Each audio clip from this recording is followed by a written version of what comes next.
Whew, that's tough to see. Well, thankfully, Meghan has now found the courage to talk about this on her podcast today. I was thankful for the job, but not for how it made me feel, which was not smart. Up on to get to the top of the tree.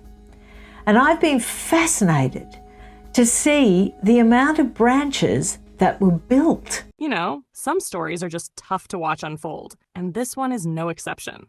Today, Meghan Markle finally opened up about her early struggles, sharing her experiences in a way few expected. I was thankful for the opportunities, she revealed on her podcast, but not for how they made me feel. The climb to the top, she admitted, wasn't smart, and the higher she got, the more tangled the branches became. Before Meghan tried to play the part of the perfect royal, she was already mastering another skill. I talked about with the great Megyn Kelly, the host of the Megyn Kelly Show. Find it on YouTube, SiriusXM podcast.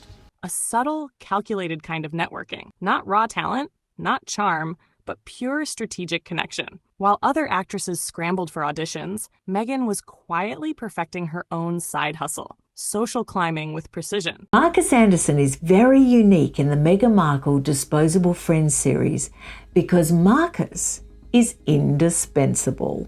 And at the time, she admitted, it often felt like she was being reduced to a specific archetype. Honestly, like there is no end to this woman's deceptive nature, to her abject dishonesty. That's what we're seeing here. She does this podcast with Paris Hilton. A label she could neither escape nor fully embrace. Forget tiaras and titles. Her real throne was Soho House, the exclusive playground for the rich and restless. And standing beside her through every glass of champagne, every carefully curated laugh, was Marcus Anderson, the man who could turn any unknown into someone in demand. Marcus isn't just anyone. He started at Soho House London as a waiter, pouring cocktails by day and charm by night. He had a rare gift, making the powerful feel like they needed him. By the time Meghan met him, Marcus had already transformed into the ultimate gatekeeper. If you wanted entry into the elite, you went through Marcus. And Meghan?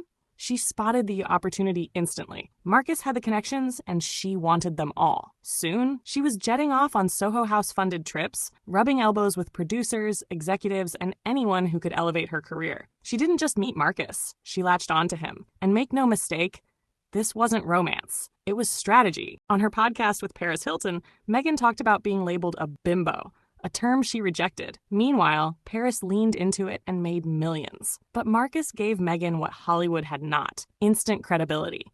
She went from the girl from Suits to the woman everyone wanted in the room. And Marcus? He reveled quietly in her success, even as he remained behind the curtain.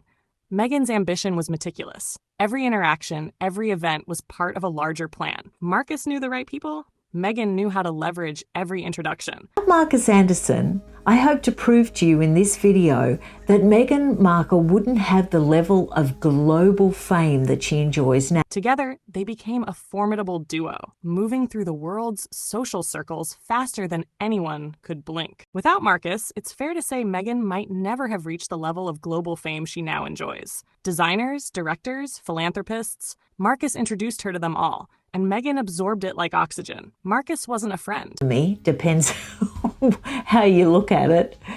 But I really don't think she would be in the position she's in without Marcus Anderson. He was a career move personified.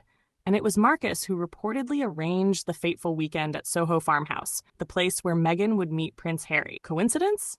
It seems unlikely. Every encounter, every chance photo, every whispered conversation had a purpose. Meghan didn't rely on luck. She relied on logistics. And Marcus? He was the secret weapon in her arsenal. Once Meghan became the Duchess, most of her Hollywood friends drifted away. But Marcus stayed, navigating... She is embarrassed that she's vain and vapid, and that's why she can't just own those moments. Palace circles without a title, without royal blood, and without stepping on anyone. At least not visibly. Pre-wedding parties, private dinners, holidays, he was always there, yet never officially part of the royal story. To the palace staff, he wasn't just a friend. He was a presence that... Because her ambition and her sense of self is that, I should be the senator, the president, she's trying to pretend that these things in her backstory couldn't be ignored. Some insiders even called him Meghan's shadow. Wherever she went, he wasn't far behind, observant, involved, yet discreet. Rumors swirled that Marcus still Had to overcome like poverty or dyslexia or something. It's like, no, BS. You went to an audition. influenced her moves, even after she married Harry. In royal circles, closeness like I want to do this because it was fun to do. But instead she has to, in order to achieve her next goal. that always sparks questions. And with Marcus, every rumor had weight because he knew too much and he wasn't talking. Eventually, whispers about Marcus began to circulate. A cryptic remark here, a social media leak there. Turn around and redefine her past. I think people would feel less angry, because I don't know if they'll ever feel positive about it, but less angry if she just turned around and said, sure, I look good, why wouldn't you move on? And suddenly the palace was in panic mode. Every private dinner, every cozy photo, every carefully orchestrated event was scrutinized. Marcus, the man who helped build Meghan's career, had become a liability simply by remaining silent. Lecturalise this garbage like she's trying to win over a bunch of morons at a dinner party. That must have been 100%. terrible for you. Right, to have been so objectified. She wants us now to believe that she was standing there waiting to be asked about Bashar al-Assad, and then she found out that 24 was actually the accumulation of everyone's IQ in the room. Like, she knew. He had risen from waiter to global membership director at Soho House, and suddenly tabloids went wild. Headlines screamed about betrayal, secrets, and intrigue. Meghan, already under media fire, faced a new kind of scrutiny from someone inside her inner circle. And Marcus, he didn't defend himself. His silence spoke louder. Marcus started off at Soho House, London as a waiter, and he worked his way up. Now, this is an astounding story in itself. He worked his way up to global membership director. Than any words. Old photos resurfaced. Every laugh, every travel photo, every intimate conversation with Meghan became proof for conspiracy theorists. And the palace? Terrified. Years later, Marcus reappeared, not with a tell-all book or Netflix special, but quietly at a private event. His words were measured, calm, and carefully ambiguous. The truth people believe isn't always the truth that happened. Translation: he knew things. Everyone knew he knew. He described Meghan as deeply... He was a global membership director when he first met Meghan.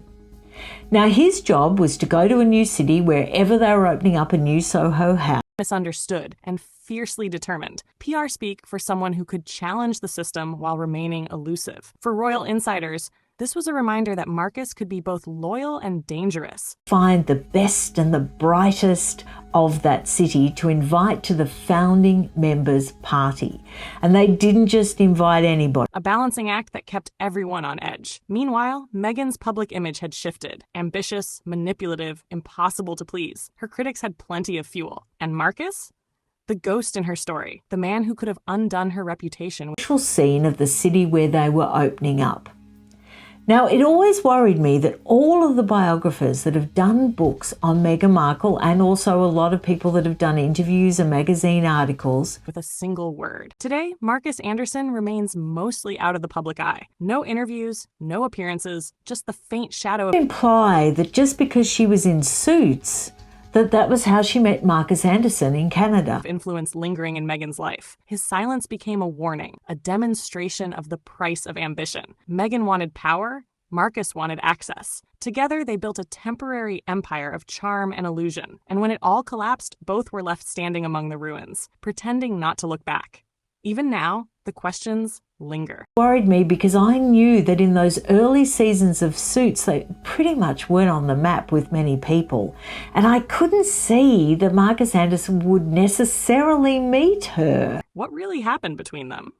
And as Meghan returns to acting and navigates new ventures, the shadow Marcus left behind follows her wherever she goes. A reminder that in her world, every friendship has an expiration date, and every ally is eventually a headline.